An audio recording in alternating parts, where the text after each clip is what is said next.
malengo yetu ya kuja kujumuika na sisi katika iftari hii, ikiwa ni ada yetu ya kila mwaka mwezi mtukufu wa Ramadhani, kukutana kwa pamoja kupitia mikoa ili tuweze kupata iftari. Lengo na madhumuni ni kukutana. Tungependa tuwe na watu wengi zaidi, lakini kwa sababu hilo ni zito, utaratibu ni kuteua au kuchagua watu wa kuwakilisha wenzao katika mikoa. Kwa hivyo leo nyie mliopo hapa ndio mnawakilisha wananchi wa mkoa wa Mjini Magharibi, na mimi sina budi kusema kwamba nakushukuru sana kwa kuitikia wito na uwepo wenu kwa kiasi hichi ambacho mpo. Tuendeleze sana dua kwa wingi, kwa sababu kwa kweli huko tunaposikia duniani mambo yamechafuka, na siku hizi dunia ni kijiji, huwezi kusema hayatuhusu. Kwa kweli yatatuhusu, kwa sababu sisi bidhaa zote tunategemea kutoka nje.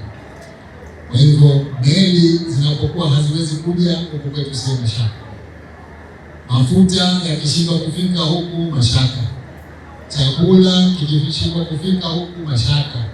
Alimradi tuna wasiwasi mkubwa, na hayo yanaendelea na athari zake kwa nchi yetu, lakini kubwa ni kumwomba Mwenyezi Mungu yapite ili tuweze kuendelea na maisha yetu kama kawaida. Niaba ya wananchi wa mkoa wa Mjini Magharibi pamoja na makundi mbalimbali yaliyokuwepo hapa, tunakushukuru sana kwa utu wako, ukarimu wako, upendo wako pamoja na mapenzi yako kwa wananchi wa mkoa wa Mjini Magharibi na wananchi wote wa Zanzibar kwa ujumla.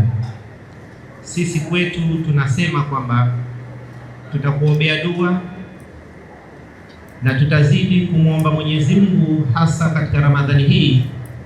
Mwenyezi Mungu ajalie afya njema, akupe siha pamoja na upeo mkubwa wenye hikma, busara pamoja na maarifa ya kuiongoza nchi yetu katika kuleta maendeleo ya kweli katika Zanzibar.